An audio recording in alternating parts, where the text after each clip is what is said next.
Hello student, स्वागत है आपका श्रेयस साइंस क्लासेस में। मैं हूं अवधेश त्रिपाठी और आज आपको पढ़ाने वाला हूं ह्यूमन डाइजेस्टिव सिस्टम, जिसे हम हिंदी में कहते हैं मानव पाचन तंत्र। स्टूडेंट, मानव पाचन तंत्र जो टॉपिक है ये बड़ा ही इंटरेस्टिंग है, लेकिन इसे हम यदि एक वीडियो में समझें तो ये कंप्लीट नहीं हो सकता। इसे समझने के लिए हमें इसे 2-3 पार्ट में इस वीडियो को बनाना होगा। तो पहले पार्ट में हम ये समझेंगे कि पाचन शुरू कहाँ से हो रहा है, पाचन का समापन कहाँ हो रहा है, और इससे जुड़े जो एंजाइम हैं, जो भोजन के पाचन में जो एंजाइम मदद कर रहे हैं, इसका हम एक दूसरा वीडियो बनाएंगे।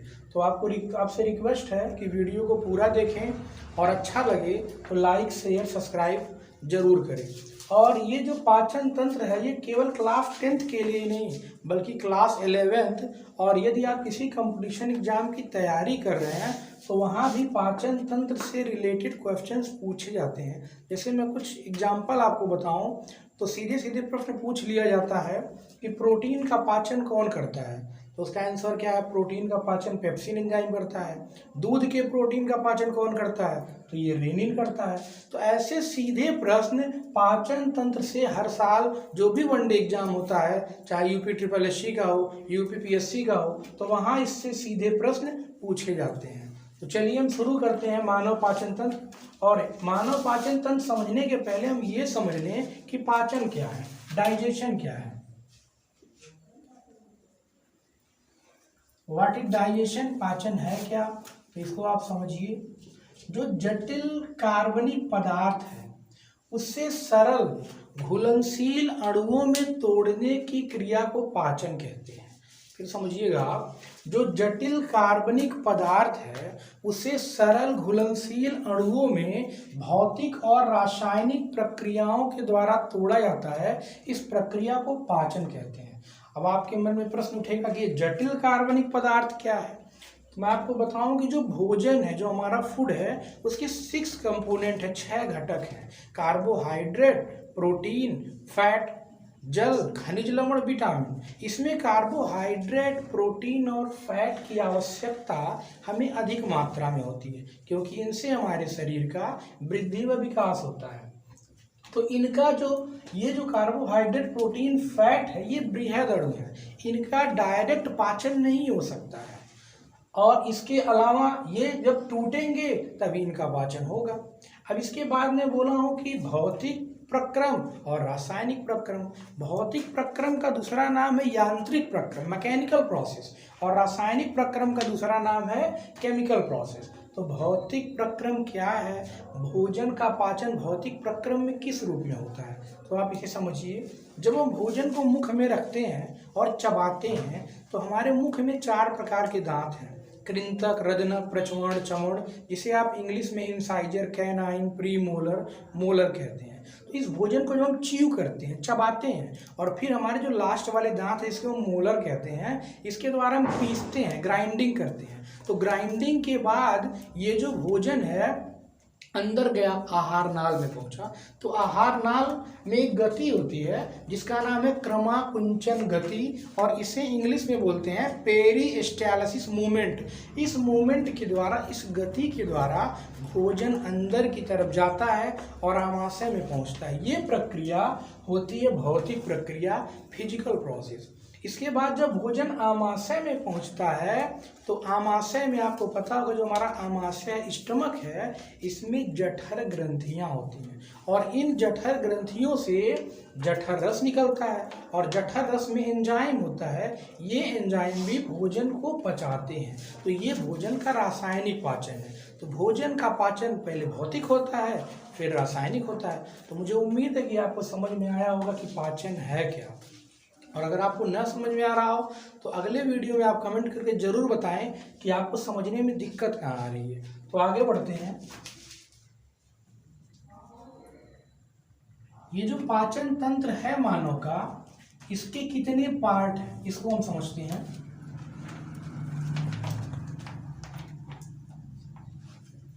डाइजेस्टिव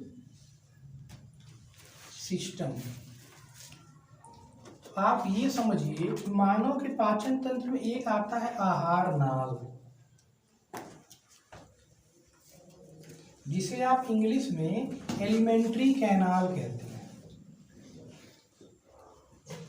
इंग्लिश में भी आप चीज़ों को समझते रहिए, इससे आपको फ़ायदा ये मिलेगा कि जब आप आगे बढ़ेंगे तो आपको दिक्कत नहीं आएगी। और एक है डाइजेस्टिव ग्लैंड।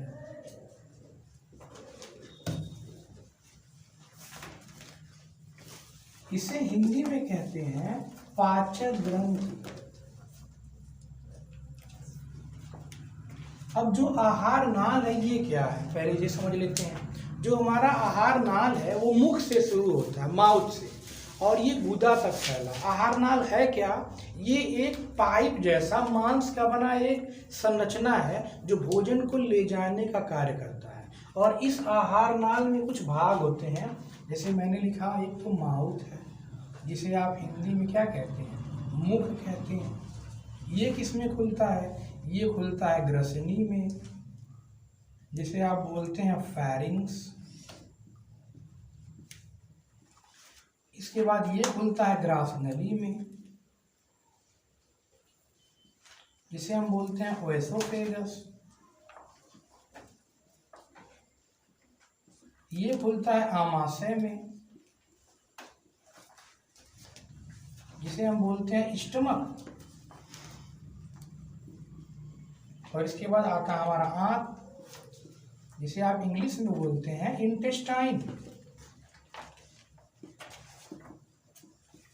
तो आंत दो होता है, एक होती है बड़ी आंत, एक होती है छोटी आंत।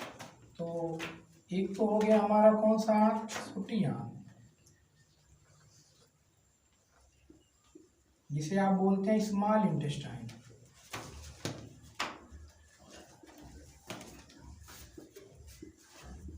और एक होता है बड़ी आंत, जिसे बोलते हैं लार्ज इंटेस्टाइन। ये काफी इंटरेस्टिंग चीज है। जब आप समझेंगे कि मानव में भोजन पच कैसे रहा है तो आपके अंदर एक उत्साह आएगा कि भोजन का पाचन होता कैसे है। तो आप देखिए, छोटी आंत में 3 भाग हैं। एक तो है ग्रहणी, एक है मध्यांग, और एक है शेषांग। इसको बोलते हैं ड्यूडनम, इसको बोलते हैं जेजुनम, और इसको बोलते हैं इलियम। आप वीडियो को पॉज करके इसको नोट भी कर सकते हैं। और बड़ी आंत में 3 पार्ट हैं, जिसका नाम है सीकम, कोलन और रेक्टम।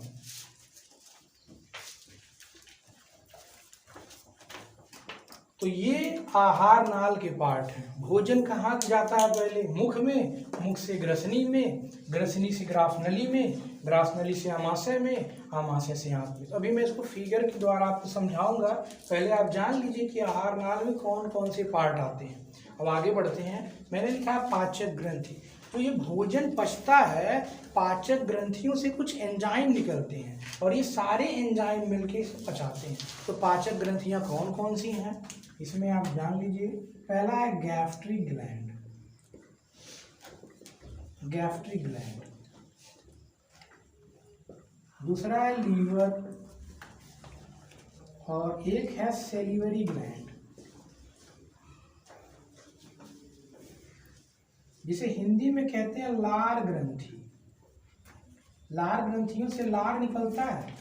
और आपको बता दूं कि लार भोजन के पाचन में बड़ा मदद करता है, क्योंकि लार में टाइलिन एंजाइम होता है जो भोजन को पचाता है। और एक दिन में एक व्यक्ति के मुख में लगभग 1.5 लीटर लार आता है।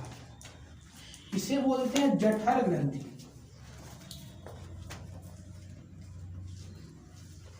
मैं हिंदी भी लिख दे रहा हूँ और इंग्लिश भी, ताकि आपको समझने में आसानी हो। और एक है पैनक्रियाटिक ग्लैंड,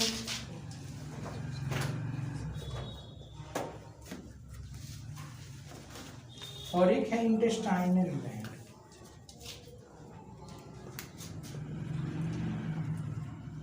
पैनक्रियाटिक ग्लैंड को हिंदी में अग्नाशयी ग्रंथि और इंटेस्टाइनल ग्लैंड को हिंदी में आंतरिक ग्रंथि कहते हैं।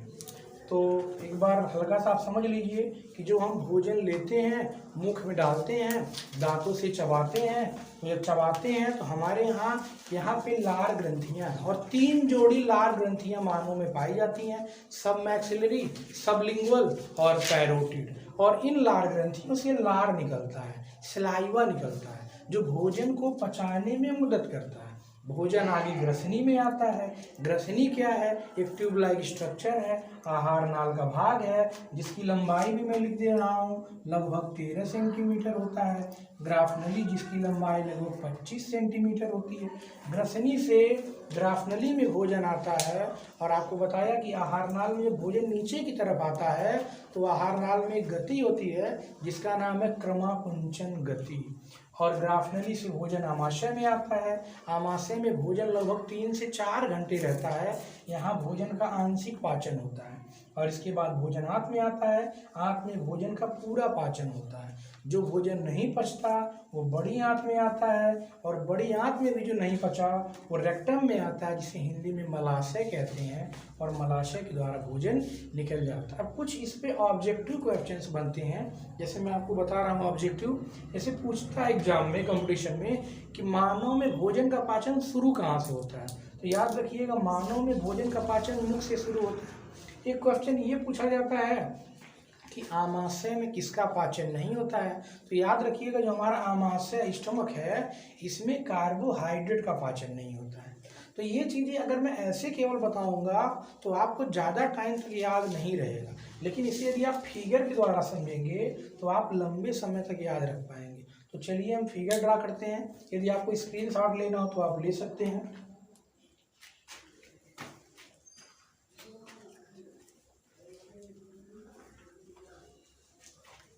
तो हम ड्रा करते हैं ह्यूमन डाइजेस्टिव सिस्टम का फिगर, क्योंकि फिगर के द्वारा आप बेहतर समझ पाएंगे कि मानव पाचन तंत्र में पाचन होता कैसे है।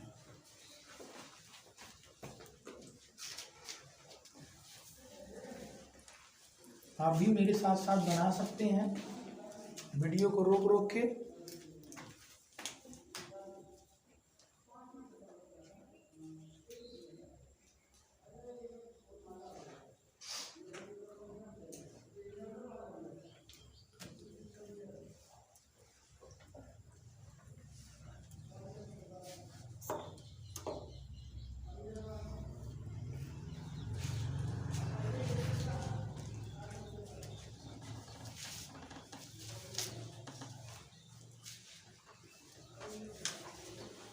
ये देखिए, यहाँ पे हमारा लीवर होता है, ऐसे ये लीवर है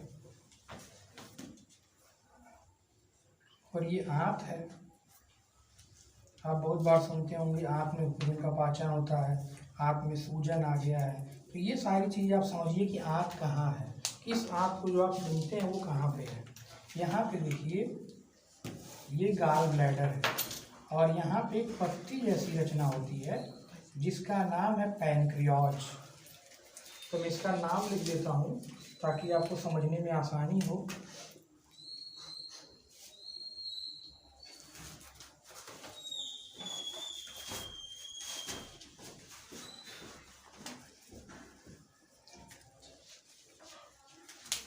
शुरू करते हैं।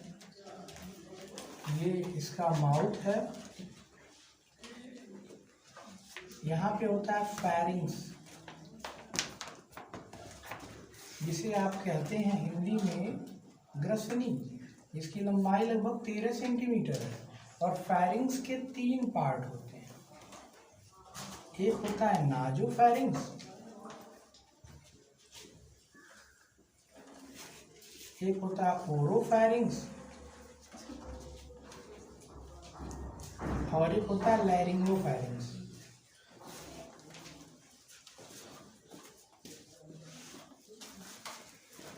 ये है ओएसोफेगस, जिसे आप फूड पाइप भी कहते हैं और इसका नाम ग्रासनली भी है। इसको बोलते हैं स्टमक, इसको बोलते हैं हिंदी में आमाशय। इसका नाम है लीवर, जिसे आप बोलते हैं यकृत। ये है अग्नाशय, जिसे आप बोलते हैं पैनक्रियाज।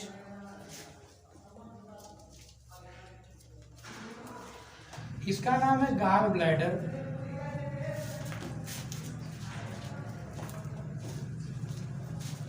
जिसे हम बोलते हैं पित्ताशय। इसका नाम है ड्यूडेनम।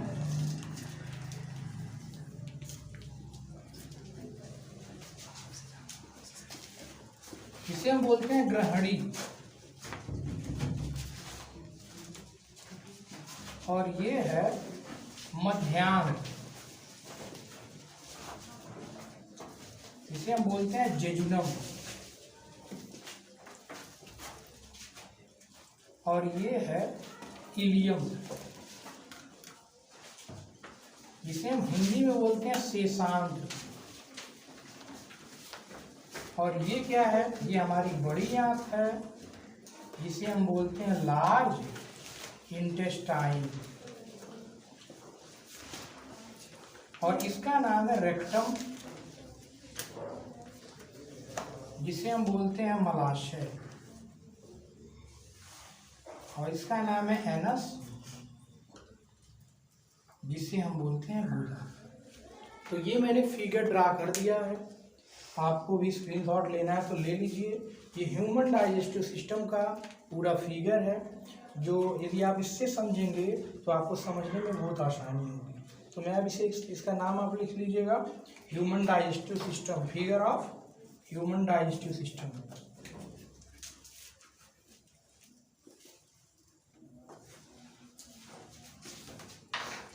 ह्यूमन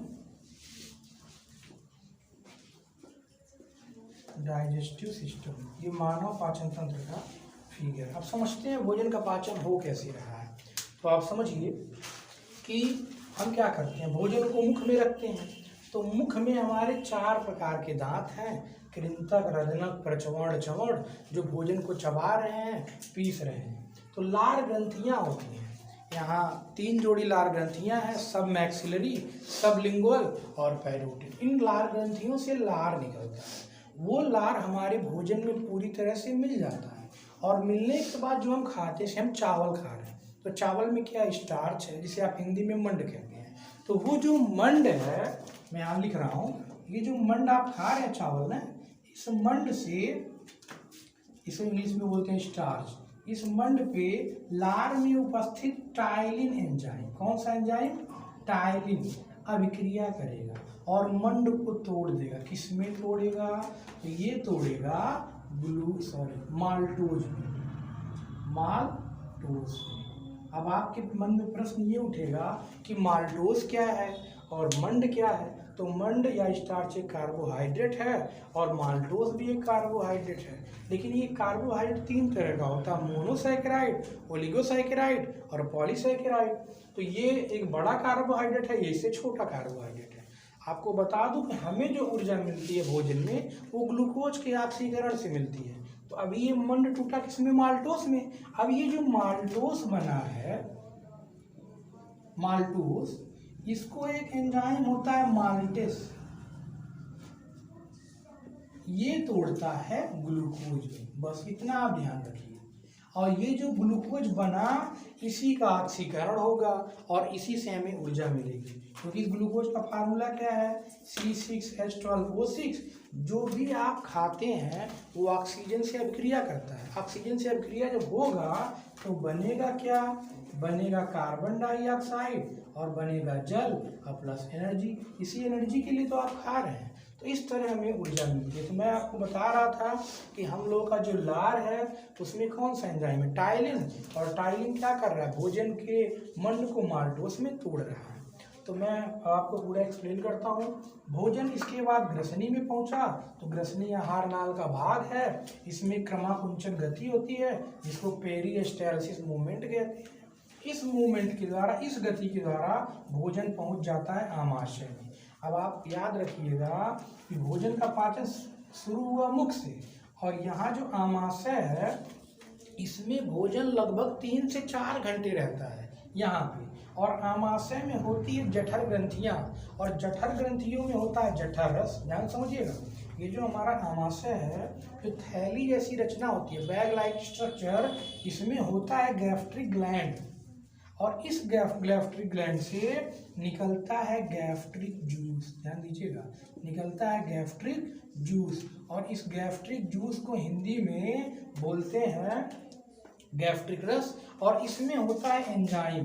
कौन सा होता है, ध्यान दीजिएगा, यहाँ से क्वेश्चन पूछे जाते हैं कंपटीशन में भी, 10th 11th में सब में। पेप्सिन, एक होता है रेनिन, एक होता है HCl, और एक होता है लाइपेज। अब यहाँ आप ध्यान दीजिएगा कि ये जो पेप्सिन है ये प्रोटीन का पाचन करता है, क्योंकि भोजन में आप केवल चावल तो खाएंगे नहीं, या केवल दाल तो खाएंगे नहीं, आपके भोजन में चावल दाल सब्जी रोटी सारी चीज़ें आप रखेंगे, तो उसमें सबको पचाने के लिए हमारी बॉडी में अलग अलग एंजाइम है। कोई एक एंजाइम सारे भोजन को नहीं पचा सकता है। तो जैसे जब आप प्रोटीन लेंगे, प्रोटीन कैसे, आप मशरूम खा रहे हैं, आप पनीर खा रहे हैं, आप मछली खा रही है, तो सारा प्रोटीन है। इसको पचाने के लिए हमारे आमाशय में पेप्सिन होता है। ध्यान दीजिएगा, ये जो रेनिन में लिखा हूँ, दूध आप पीते हैं, दूध में केसीन प्रोटीन होता है, तो दूध को पचाने के लिए दूध के प्रोटीन को रेनिन एंजाइम है। और ये मैं लाइपेज लिखा हूँ, लाइपेज वसा का पाचन करता है। ध्यान दीजिएगा, लाइपेज जो है ये वसा का पाचन करता है। वसा क्या, फैट, जो आप तेल वाला पदार्थ खाते हैं कुछ भी, उसका पाचन लाइपेज करता है। और एक मैं यहाँ लिखा हूँ HCl, तो HCl क्या करता है, HCl भोजन के साथ आए हानिकारक जीवाणुओं को मारता है। क्योंकि आप कई बार बिना हाथ धुले या जल्दबाजी में थोड़ा सा हाथ धुल के भोजन करने लगते हैं, तो आपके हाथ पे होता है बैक्टीरिया, और ये बैक्टीरिया आपके अंदर चला जाता है। तो अगर ये बैक्टीरिया अंदर जाएगा तो भोजन को सड़ाएगा, तो ये HCl उस बैक्टीरिया को मारता है, भोजन को अम्लीय बनाता है। तो मुझे उम्मीद है आपको आमाशय जो मैं बताया हूँ ये समझ में आ रहा होगा। अब ये भोजन आमाशय से चला आता है छोटी आंत में। आपको बता दूं कि छोटी आंत में ही भोजन का पूरा पाचन होता है, क्योंकि छोटी आंत में भी कई एंजाइम होते हैं, जैसे माल्टेज, सुक्रेज, लैक्टेज और लाइपेज। अब मैंने आपको पहले बता दिया है कि इतना बड़ा टॉपिक है कि अगर हम एक वीडियो में कवर करें तो ये हो नहीं सकता है, और अगर वीडियो लंबा होगा तो आपको देखने में मज़े नहीं आएगा। तो इसलिए हम ऐसे एक मोटे तौर पे समझ ले रहे हैं, नेक्स्ट वीडियो में समझेंगे कौन सा एंजाइम किसे तोड़ता है, क्या बनाता है। तो हल्का सा मैं आपको बता दे रहा हूँ कि माल्टेज माल्टोज को तोड़ता है ग्लूकोज में, सुक्रेज सुक्रोज को तोड़ता है। सुक्रोज क्या आपको पता, चीनी आप खाते हैं ना, चीनी में सुक्रोज मिलता है। जौ खाते हैं, जौ में माल्टोज मिलता है। और दूध तो आप पीते ही हैं, तो दूध में कौन शर्करा होती है, लैक्टोज, और लैक्टोज को पचाने के लिए लैक्टेज एंजाइम। और जो दिन भर आप वसा वाली चीज़ें खाते हैं, आप बर्गर खा रहे हैं, आप पिज्ज़ा खा रहे हैं, कुछ ऐसे चीज़ों को खा रहे हैं, उसको पचाता है लाइपेज। अब जब ये भोजन छोटी आंत में आता है, तो जो हमारा लीवर है, यहाँ से एक जूस निकलता है जिसका नाम है पित्त रस, वो यहाँ आके पहुँच जाता है। और ये जो आंत है, इसमें निकलता है आंत्र रस, इंटेस्टाइनल जूस, इंटेस्टाइनल जूस, और यहाँ का निकला कौन सा, पित्त रस, जिसको बाइल जूस बोलते हैं। और अग्नाशय से निकला पैंक्रियाटिक जूस। तीनों जूस छोटी आंत में अच्छी तरह से मिल जाते हैं और भोजन का पूरा पाचन कर देते हैं, और छोटी आंत में भोजन पच जाता है। किसमें ज़्यादा पचता है, ग्रहणी में। ग्रहणी क्या है, छोटी आंत का भाग है। मैंने आपको पहले बताया कि छोटी आंत के 3 भाग हैं, ड्यूडेनम, जेजुनम, इलियम। हिंदी में बोलते हैं ग्रहणी, मध्यांश से सांद्र। जो भोजन नहीं पचता वो आता है बड़ी आंत में, और बड़ी आंत में देखिए मैंने लिखा है रेक्टम। रेक्टम को बोलते हैं मलाशय, और मलाशय में क्या होता है, भोजन आता है और गुदा के द्वारा बाहर निकल जाता है। तो ये मैंने एक संक्षिप्त में आपको सारांश समझा दिया कि भोजन का पाचन कैसे हो रहा है। मुझे उम्मीद है कि आपको वीडियो अच्छा लगा होगा। अगर आपको वीडियो ना अच्छा लगे और क्या इसमें कमी रह जा रही है, वो मुझे आप कमेंट करके ज़रूर बताएं। मेरा रिक्वेस्ट है आपसे, अगर आपको मेरा पढ़ाया अच्छा लगा हो, समझ में आ रहा हो, तो लाइक करें, शेयर करें, सब्सक्राइब करें। यदि आप वीडियो को सब्सक्राइब करेंगे तो जिसका नेक्स्ट पार्ट होगा वो जैसे ही अपलोड होगा आप तक पहुँचेगा। तो नेक्स्ट वीडियो में आपसे मिलूँगा। धन्यवाद।